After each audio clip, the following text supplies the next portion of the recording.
Bullseye with Jesse Thorn is a production of MaximumFun.org and is distributed by NPR.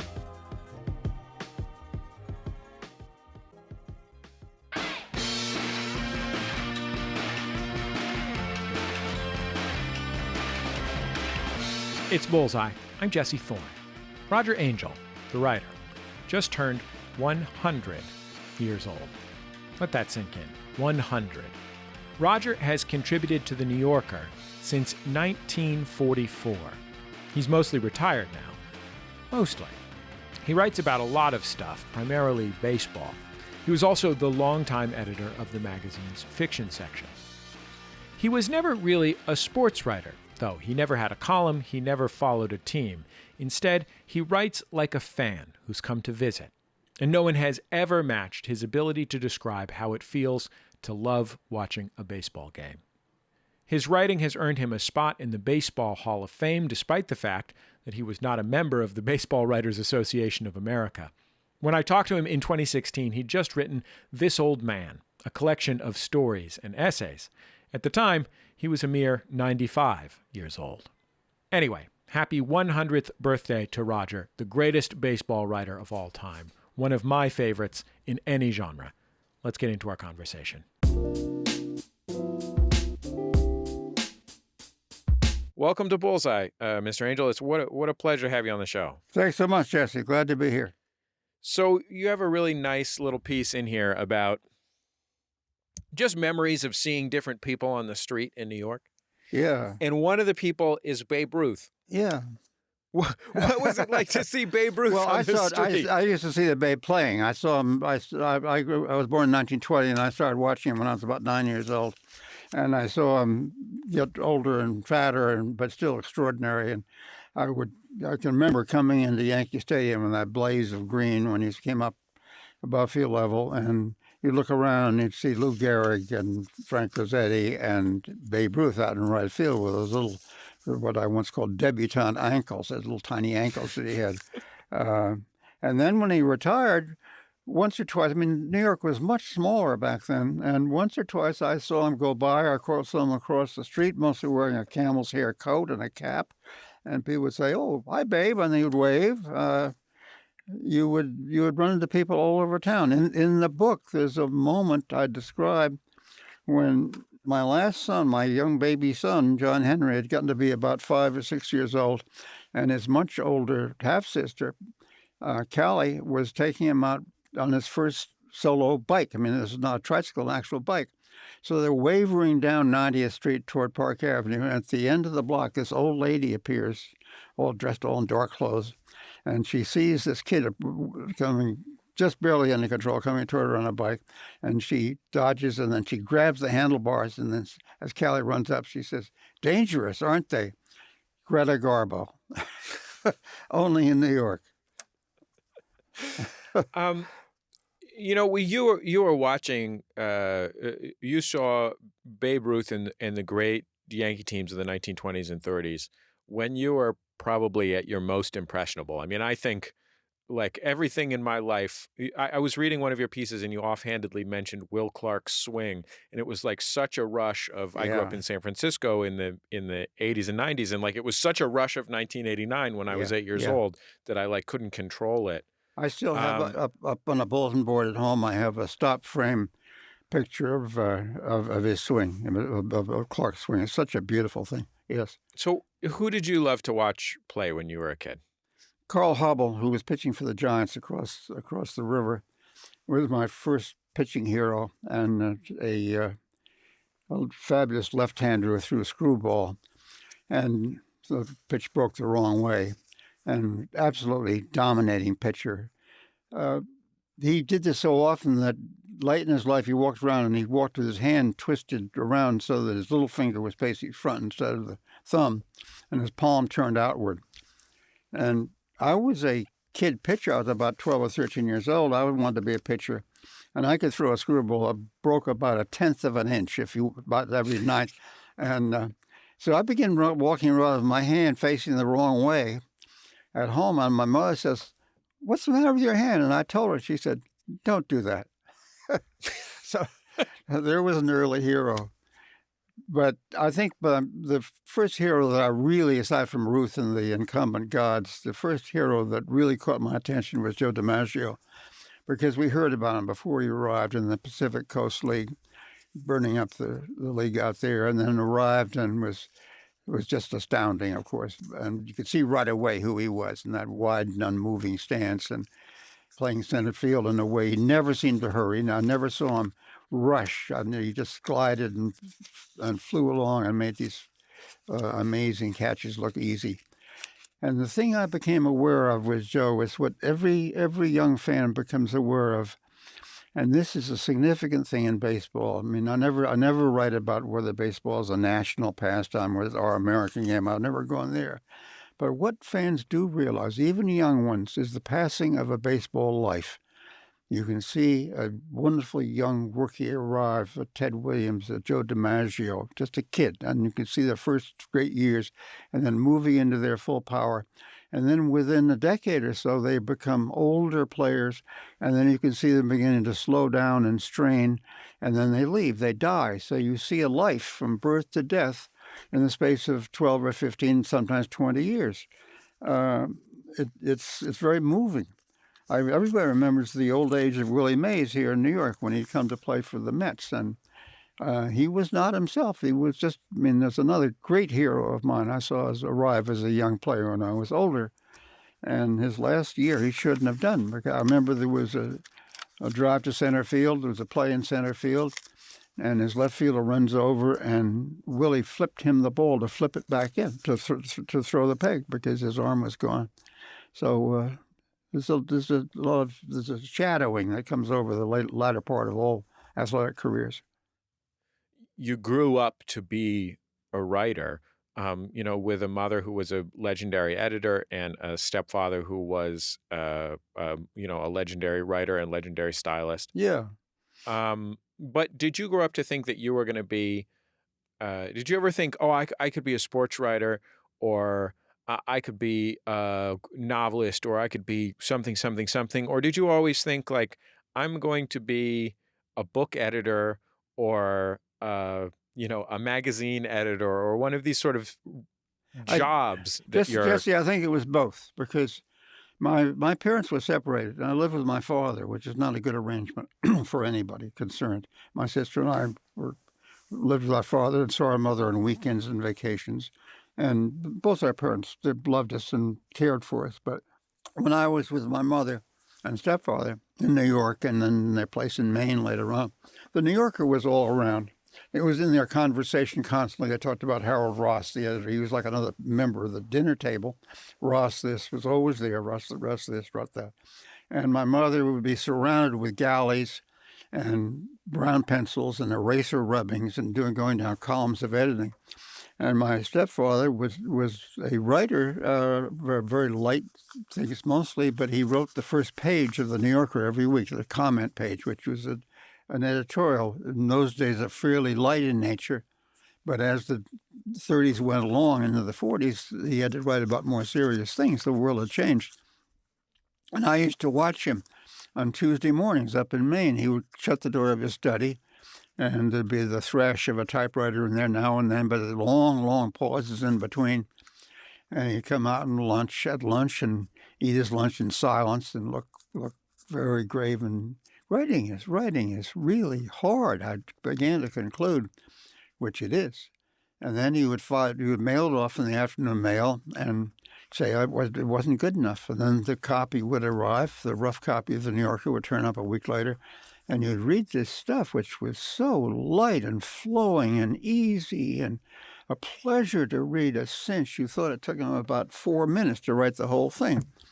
And I began to see what writing was like and what the pleasure of it, but also how hard it is. Writing is hard for almost everybody. But I also saw what my mother was. And as I grew up, I wanted to be a writer. I was a smart kid. I wrote well as a kid. I was always doing things in school magazines and editor of the school paper. I wanted to be a novelist. I wanted to be Ernest Hemingway like everybody else of my generation, only I wasn't. And after the war, I had a job writing on a GI magazine, editing and writing on a GI magazine in the Pacific. after the war and during the war, actually, I wrote a bunch of short stories, and they were okay. Some of them got into the best American short stories, but I realized that there wasn't enough in me to make me into a full-time writer, a novelist or a short story writer. I didn't have enough confidence. And I was married, I was going to have a young family, and I also wanted to be an editor. So I became an editor, and by great good luck, I went first with Holiday magazine for 10 years, which I loved. In both places, I could be an editor and a writer. And at the New Yorker, whatever I wanted to write, there was always time enough, and they wanted the writing too. So I did both, and I went on doing that, and it was just a natural thing for me, and it worked out pretty well. I had a good time with it. When you started writing about baseball in your 40s, you were at the point in your life where baseball players are at the, you were in sort of the fat middle of your professional life, and the players that you were covering, were staring at the age that you were and thinking about the end of their professional lives. And I wonder, I wonder what that was like for you to come to terms with that. I mean, there's this moment in any sports fan's life where you realize that the players aren't older than you anymore. And I'm approaching the point in my life. I've got about 5 years before they all start being younger than me. Well, we were all fans at one point. I remember I was in my 30s, and I was seeing a therapist once in a while, and I had a dream that I walked out the door of our little house in the country and walked down. There was a little tiny stream and a footbridge, and in the tangle of greens across the way there was a gravestone, and I pushed it aside, and on it was my birth date, 1920, and then the present year, which might have been 1953, let's say. And I thought, what is this? And the therapist said, what does that remind you of? And I said, it reminds me of those gravestones, those marker stones for bygone players out in the center of Yankee Stadium. And then it came to me. It was the end of my dreams of being a Major League ball player. I had died. My baseball playing years were over. I never played baseball, but they were over. Yeah, like there is a not insignificant part of me that thinks, look, if I dump all this radio and podcasting baloney and just focus on the knuckleball, I got a shot. Like, it's a slim shot, but the knuckleball could still be my ticket. But I think about 3 years from now, I'm going to be out of luck even on the knuckleball front.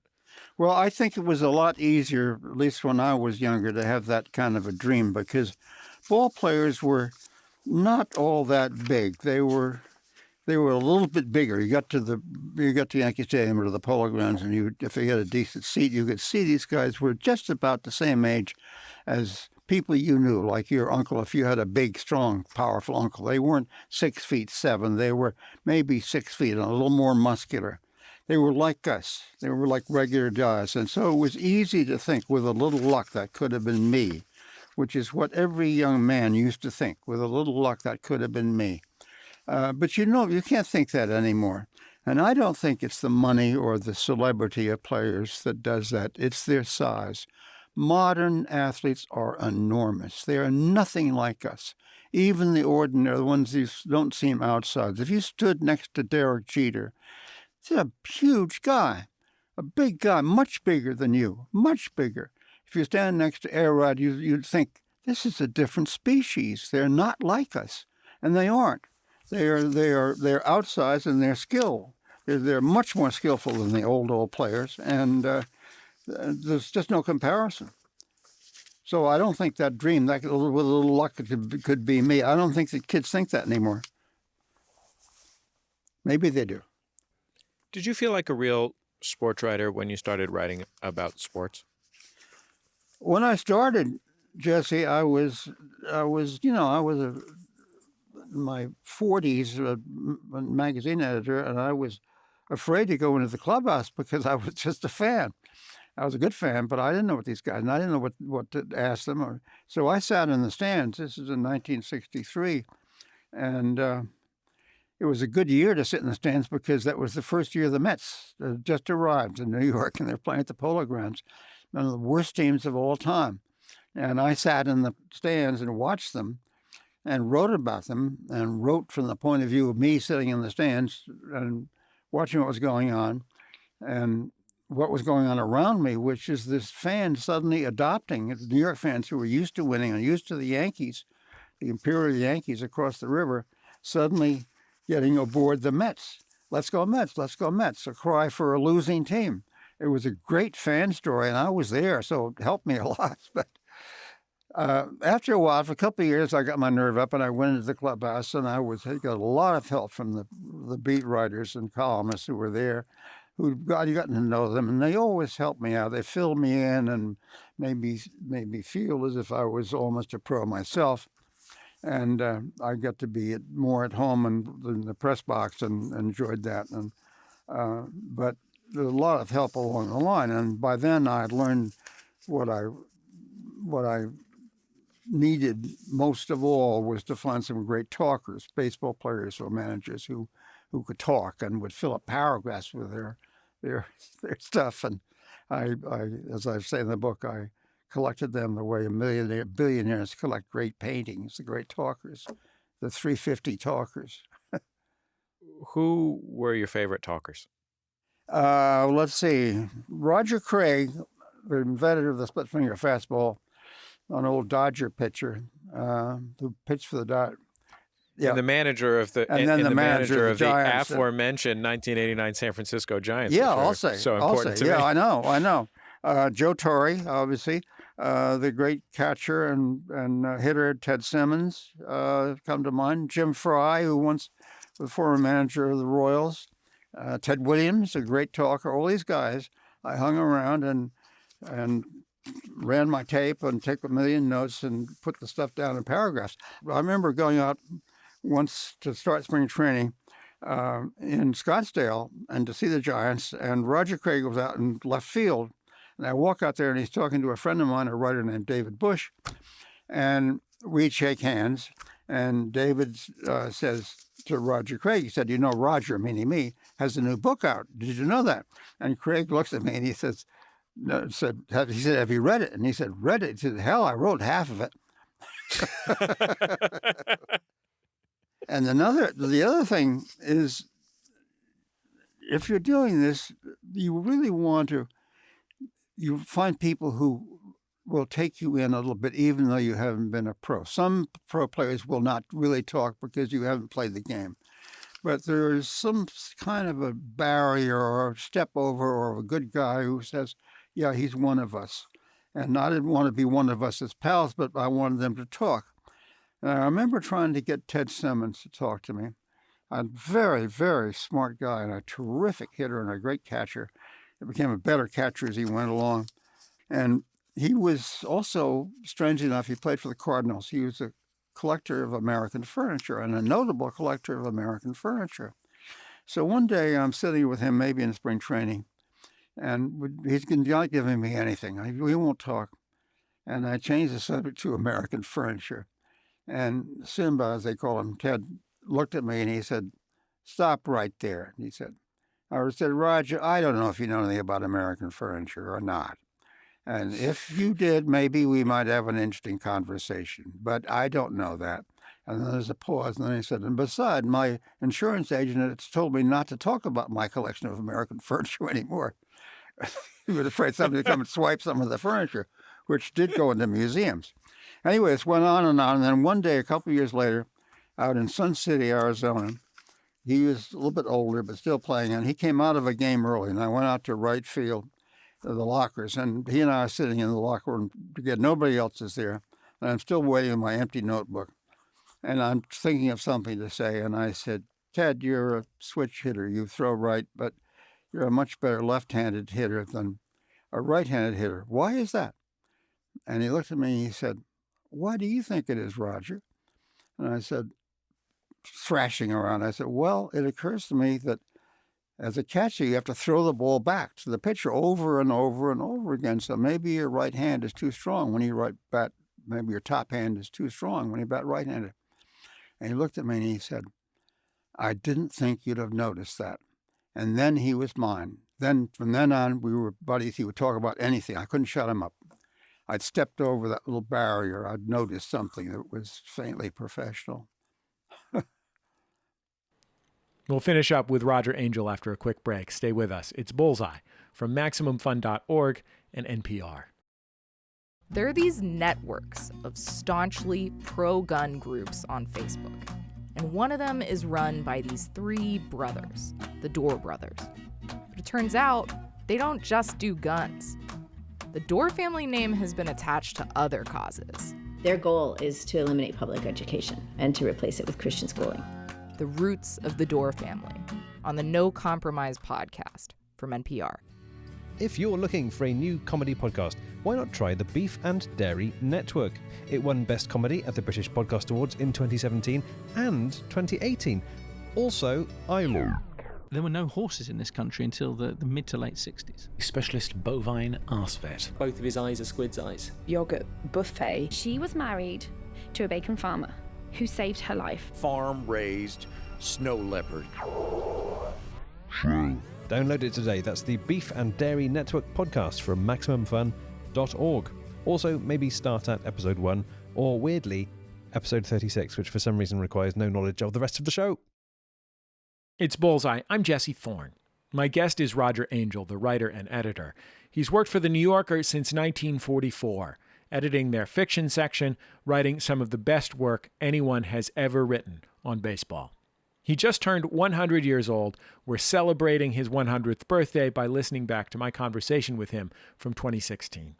Let's listen.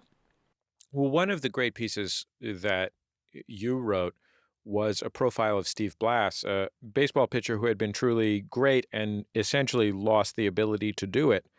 Couldn't throw the ball over the plate. Yeah. Well, Steve Blass had some kind of a psychic breakdown. This has happened just after Roberto Clemente, the great star. The Pirates had been in their second World Series. Pirates and Orioles played in 73 and 79, I believe, and played in two great World Series. Roberto Clemente had been killed in a plane crash. By far the greatest player on the Pirates. And Steve Blass had been a starting pitcher, but not a great pitcher. And suddenly in the World Series, I think it was the 79 World Series, I'm blanking out a little bit, suddenly pitched above his level and was winning. And the next year he came and he could not throw strikes anymore. He was all over the place. And over a period of the next 3 or 4 years, he lost and suddenly couldn't get the ball anywhere near the plate and dropped out of the major leagues and had tried 100 different ways to come back and couldn't do it. And I went to see him just as this was ending, and I spent 4 or 5 days with him and his family in Pittsburgh, and a very engaging, sweet man discussing this mysterious psychic alteration which had ruined him. I was very privileged. If you get the confidence of a player, not everyone, but if you get the confidence that they will sometimes, turns out they want to tell you something. They want to tell you. The wife of a young semi-pro pitcher that I spent a month with or so during the baseball strike in 1981. Her name was Linda Kittle. And we and her husband, not yet her husband, but her pitcher consort, later her husband, Ron Goebel, spent a week together at the lowest level of semi-pro ball. And at the end of this time, she said, "We have given you our lives." And this is the responsibility of a writer. This happens again and again. If people start to talk to you about their lives, they are telling you everything that's going on with them. So this happens with writers, and you have to take it very seriously. People want to give you their lives, and you can't just make a story out of a life. You have to somehow justify what you've done and put enough in there so that there are glimpses of a life. You can't do more than that. But it's a great privilege, and it's scary. Did you feel weird about the fact that you were writing about sports, a subject that is so important to so many people, but for so many other people, and I know this as a public radio host, like could not be less interesting, compelling, or capital I important. I know because these people are probably composing a note to me right now about the fact that we're talking about baseball. Well, Jesse, I never cared about this. I mean, I don't go out and go into a party and expect I'm going to be talking baseball.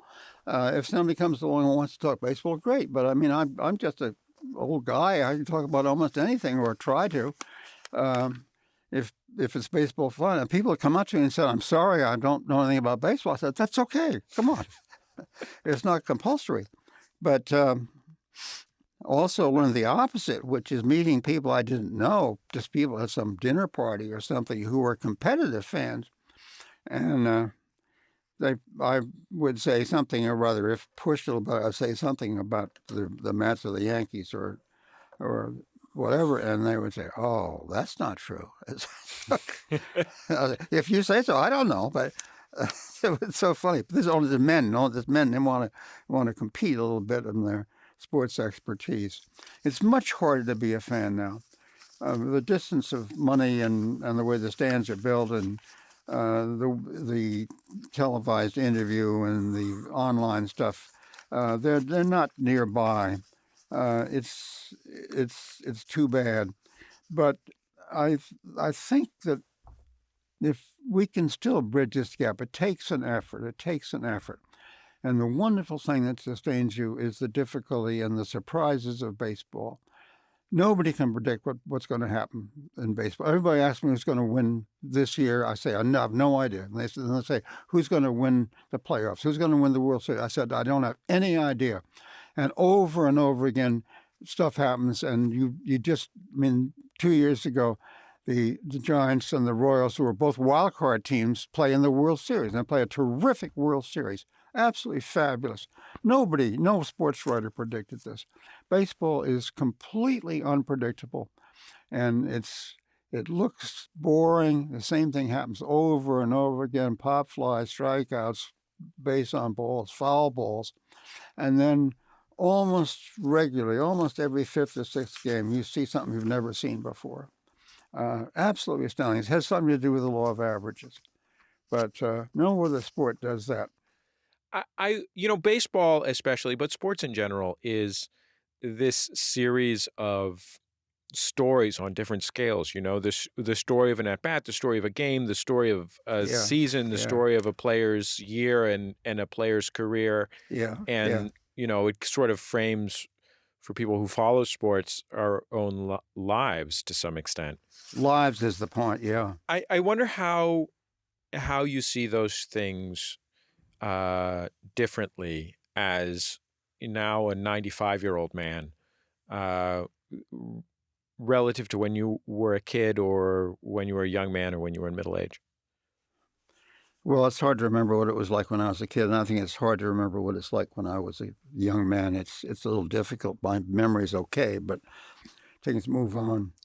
But the thing about being involved with something like baseball is that it is played by human beings, and we tend to forget this. Athletes are so far away from us and so powerful and so rich that we forget this. And Joe Torre, a great favorite of mine, and it's one of his last statements. The Yankees were pushing him out, and he said, talking about his players, and he said, "This is not machinery out there. It's blood that runs through their veins, a wonderful thing." I remember a moment with the Pirate manager, Jim Leland. I was with the Pirates somewhere, and he had just called in a pitcher and sent him down to the minors and said how hard that was. And I said, "Did you tell him you would see him again? He hoped he'd come back and you'd see him back up here and it would just be a matter of time?" And he said, "No, you can't do that. These are human beings. You can't. He's probably not going to make it back. He's probably not good enough to make it to this. You owe it to them not to do that." And not every manager does that. Many managers just say, "Oh, we'll see you again. You're going to be great," and then goodbye. And Leland said, "I don't do that. I try not to do that." Great thing about Joe Torre was he'd been a player, and he never threw a player under the bus. I never heard him demean or dismiss a player of his. If there was a question about somebody who was slumping or couldn't strike anybody out anymore, he would say, "Oh, David is concerned about his slider," or "so and so isn't happy with his at bats," and the insatiable writers' minds would shift for a minute to the player and not to the story.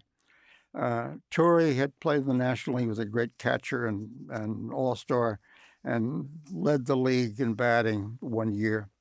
But what he talked about with his players was the next year after he won a batting crown, and when he batted 90 points less. His batting average went down by 90 points.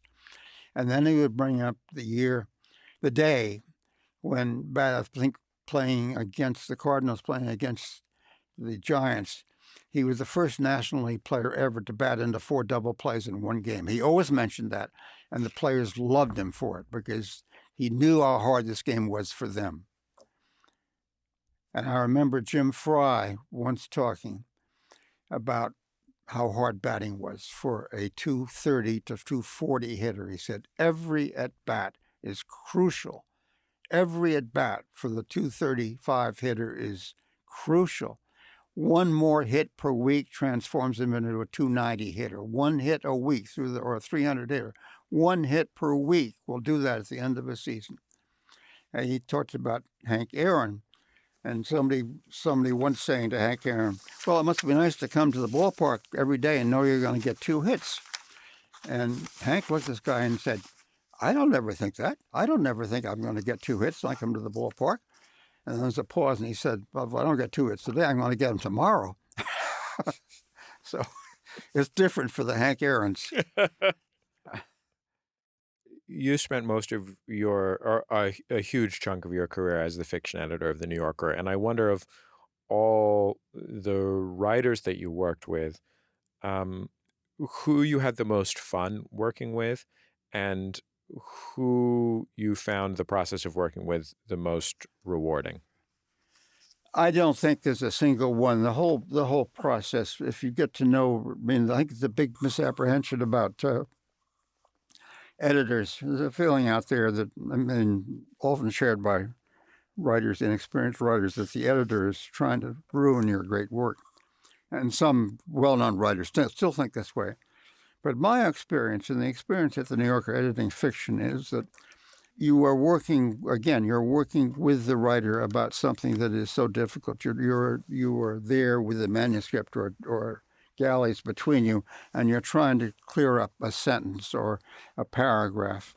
And you get hung up on this. John Updike. There are a lot of people I worked with over a period of years, and John Updike, V.S. Pritchett's the great British short story writer, Donald Barthamy,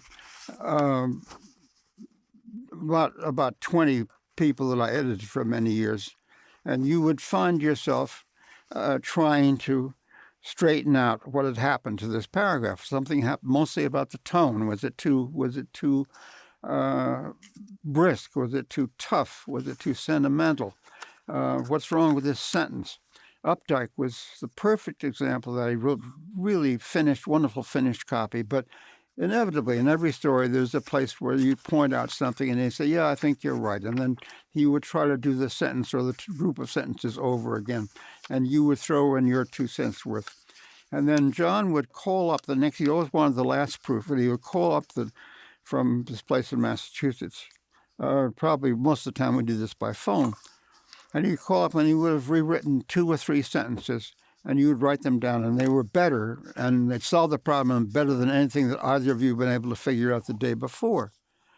I think a lot of readers tend to think that what they see on the page was always meant to be that way. It came like from some beautiful forge or something out of the writer's mind, and this perfect sentences, what they're reading in the book. And writers know that's just the last proof. That's the last stuff you finally had to go to press, and it's the best you can do for the moment. It's so interesting, and the collaboration with writers and editors is very intimate. It's very strange. It's a very intimate and moving friendship centered on the difficulty of writing. Well, in the title piece of the book, This Old Man, you write kind of about, you open with a series of paragraphs that's just about the ways that what 95 means to a person's body, basically. Yeah. And my arthritic fingers is the first thing.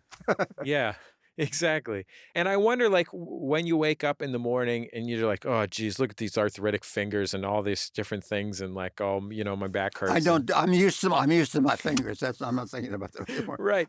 But like, what are the things that excite you enough that you're like, hey, let's get out there and face the day, and not only get out there and face the day, but like do things like what you do, which is to say you still work pretty consistently and not much. I'm semi-retired. I'm just about retired, and my eyes are getting worse. I'm not doing a whole lot of work. I hope to find. I've been doing this book, and I'm going to find something else to do. But I'm lucky. I'm 95. I'm 95, and I can still go to work, which is very, very. I'm extremely lucky. You were remarried recently? Like, what are remarried, yeah. I mean, I have a wonderful wife, and this has happened. And the piece, I mean, it covers a lot of ground. And I say that one of the extraordinary things about being old is that the need for, my wife died in 2012, my wonderful wife of 48 years, Carol, and I thought everything was over. But we go on and we take these terrible losses and somehow persist, and life goes on inside us, and we want to be connected, and we want love and intimacy and romance and friendship like everybody else. And it's a great story. We've just recently in our times have begun to realize that old people are sensual and romantic and living still happy to be here and doing the best they can. And this is good news for us all. And my wife Peggy is a wonderful thing that has happened to me.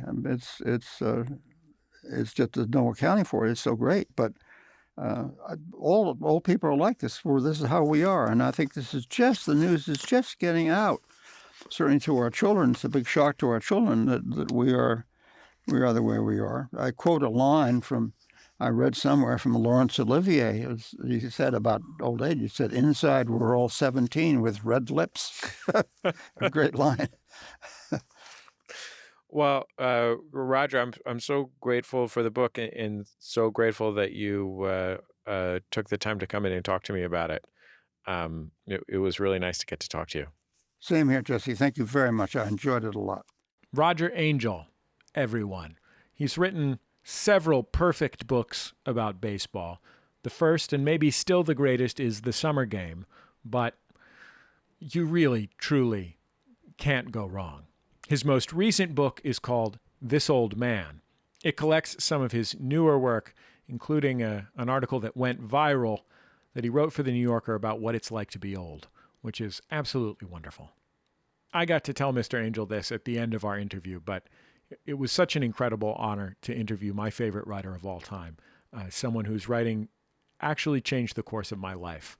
And it's funny to think that could be writing about something as non-essential as baseball, but it was. So I'll say it one more time for his 100th birthday. Thank you, Roger Angell.